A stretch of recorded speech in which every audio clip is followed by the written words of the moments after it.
자, 지금까지 우리가 이런저런 프로그래밍과 관련된 것들을 살펴봤는데요.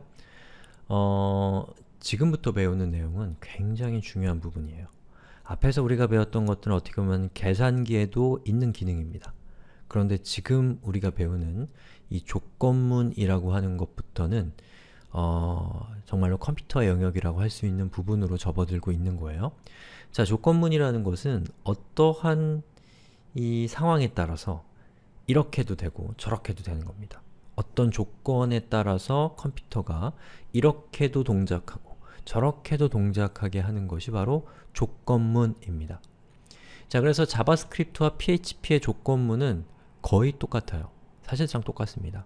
자, 문법을 한번 살펴보면 조건문은 이렇게 if로 시작합니다. if. 자, if가 나오면 프로그래밍 언어를 해석하는 엔진들은 웹브라우저나 또는 PHP 엔진 둘 다 마찬가지로 아, 이제부터 조건문이 나오겠구나 라고 예측하게 되는 거죠. 그 다음에 여기 보시면 중괄호가 있습니다. 중괄호. 아니, 괄호죠. 괄호. 괄호와 괄호 사이에는 어떤 값만이 올 수 있냐면 true와 false 둘 중에 하나만 올 수가 있어요. 둘 중에 하나. 참이냐 거짓이냐 둘 중에 하나만 올 수 있어요. 자, 그 다음에 중괄호가 이렇게 나오고요. 그리고 중괄호가 또 나오는데요. 이 중괄호와 중괄호 사이에 있는 이 구간에 있는 어떠한 코드는 바로 이 부분이 true인 경우에 여기가 실행이 되고요. 만약에 if문 안에 if문 뒤에 있는 괄호에 어떤 값이 false라고 한다면 그러면 else 뒤에 따라오는 중괄호 사이에 있는 이 구간이 실행되도록 약속되어 있습니다. 그리고 이러한 약속은 거의 모든 프로그래밍 언어가 비슷비슷합니다. 자, 직접 한번 살펴보겠습니다. 자, sys 파일을 하나 만들어 주세요. 6.php요. 이제부터는 sys 파일을 만드는 얘기는 제가 만드는 과정을 생략하겠습니다. 자, 이렇게 우리가 sys을 할 수 있는 파일을 준비했어요. 스크립트와 php 명령이 들어가는 구간까지 이렇게 만들어 놨습니다. 자, 우선 자바스크립트에서 조건문을 먼저 사용을 해볼게요. 자, if 그리고 중괄호에는 true 아니면 false 둘 중에 하나만 올 수 있다고 했죠? 자, true라고 하고 그리고 document write 그리고 참이라고 한 다음에 이것을 실행해 보죠. 자, 6.php 어때요? 여기에 참이라고 표시가 되는 것을 볼 수가 있죠. 아주 중요한 내용입니다. 자, 보시는 것처럼 if 자, 화면을 좀 키우죠. 자, 여기에 if라고 되어 있는 거 보이시죠? if가 나타나면 이제 자바스크립트를 해석하는 웹브라우저는 아, 이제 조건문이 나오는구나. 그리고 여기에 어떤 값이 들어있어요? true죠. 제가 저번 시간에 비교의 결과는 true 아니면 false라고 했죠. 여기다가 여러분이 직접 true라고 써도 됩니다. 예, 근데 여기다 따옴표 같은 걸 하면 문자가 되니까 안 되죠. 자, true. 그 다음에 중괄호가 이렇게 있고 중괄호가 이렇게 있어요. 근데 여기의 값이 true이기 때문에 첫 번째 중괄호에 있는 이 부분이 실행이 돼서 그 결과가 여기에 출력되고 있는 겁니다. 자, 만약에 저기에 있는 true를 false로 바꾸면 그 결과는 없죠. 왜냐면 얘가 false이기 때문에 이 구간이 실행되질 않았기 때문입니다.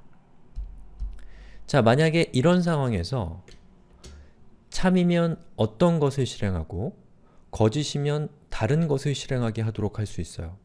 그때 사용하는 것이 else입니다. 자, 요걸 다시 true로 바꿔볼게요. 자, true 그리고 else 안쪽에 있는 부분은 false로 이렇게 바꿔보겠습니다. 그리고 실행을 하면 보시는 것처럼 참이 나왔어요. 왜 그럴까요? 여기가 true이기 때문에 이 구문이 실행이 된 거죠. 만약에 얘를 false로 하면 어떻게 될까요? 자, 예상해 보세요.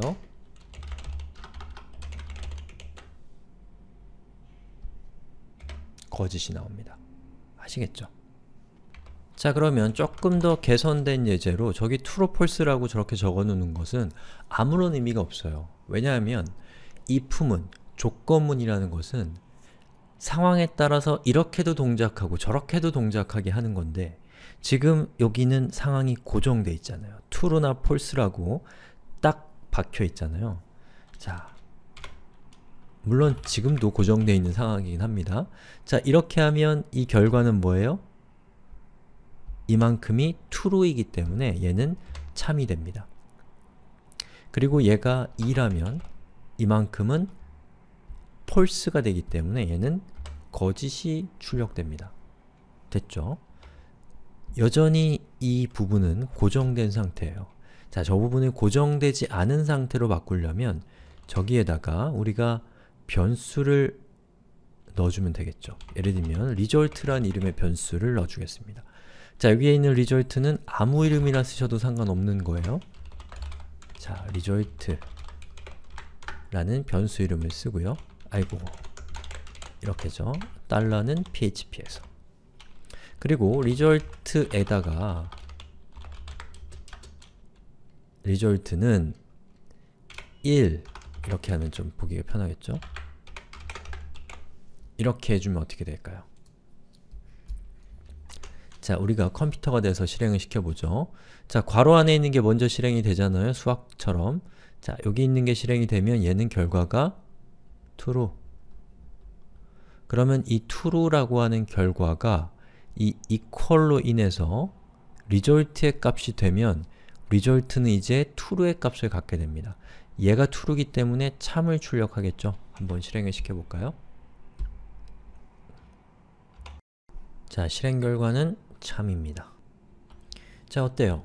보시는 것처럼 여기 있는 이 영역은 이제 우리가 더 이상 신경 쓸 필요가 없는 영역이 됐어요. 왜냐하면 result에 따라서 참이 될 수도 있고 거짓이 될 수도 있으니까. 그럼 우리는 이제 이 result 값을 결정하는 이 부분에만 집중을 하면 되는 상황이 됐다는 거죠. 만약에 여기에 있는 값이 2라고 한다면 거짓이 되겠죠. 한번 잘 따져보세요. 자, 이번에는 PHP를 살펴보죠. 보시는 것처럼 제가 PHP 코드를 추가해 놨습니다. 자, 왜냐하면 자바스크립트나 PHP나 사고의 흐름은 같기 때문에 그냥 문법만 살짝 확인해 보면 되는 거죠. 자, 지금 보고 계신 이 내용은 위의 것과 동일하기 때문에 실행을 하면 자바스크립트와 똑같은 결과가 화면에 출력이 돼야 됩니다. 거짓이 출력이 됐죠. 그리고 여기 있는 1이 2라고 한다면 어떻게 되겠어요? 참이 출력이 될 겁니다. 자, 아시겠죠? 자, 보시는 것처럼 이 자바스크립트와 PHP는 굉장히 닮아 있어요.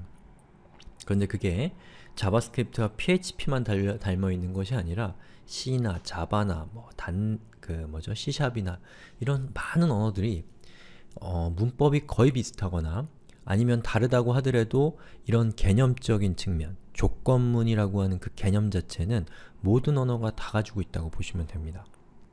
그래서 하나를 알면 10이 아니라 100개를 아는 걸 수도 있어요. 아시겠죠? 자, 다음 시간에는 조건문에 대해서 조건문을 이렇게만 살펴보는 건 너무 추상적인 얘기고요. 요거를 조금 활용해서 조금 더 실용적인 예제를 한번 간단하게 만들어 보겠습니다.